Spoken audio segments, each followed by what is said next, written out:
این میره خودشو کی؟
نه خارجی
اینا شعاراشون مشخصه، رفتارشون مشخصه، گردشون مشخصه و بر تمامیت آنچه که ملت ایران اتفاقا دوست داره برخواستن و هرچی هم که آدم نگاه می‌کنه حتی انسانی نداشتن مسلوق شکسته بودم فعلاجی تا 5 روز خوب شد فعلاجی برای چی این کار کردی؟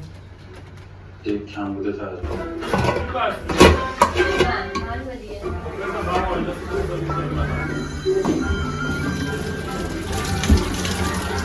آزاد بودم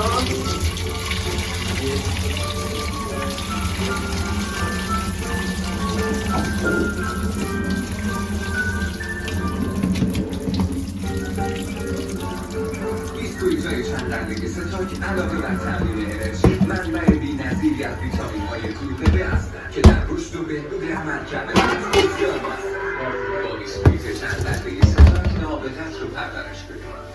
هم میگم بهتون تماس اگه یه وقت برنج خواستین آشنای ما میاره نفر نشنفم یه برنج خوبا اصلا نمی‌دونم. اگه 1824 نفر بگم خوبه چطور؟ در با سلام ثبت نام کن و نظر همه رو بخون. بعد با خیال راحت خرید کن. برنجت رو امسال آنلاین بخر و توی بارگیشی 40 میلیون تومن مهمون با سلام باش. وقتی انتخابتون تک باشه یعنی کیفیت ببخش.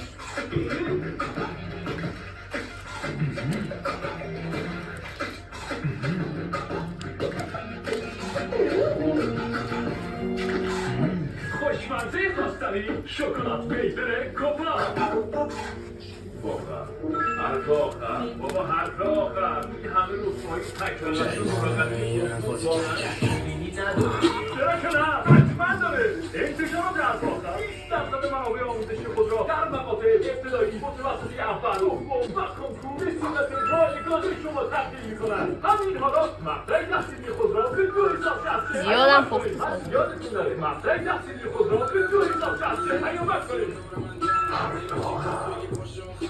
جدی اول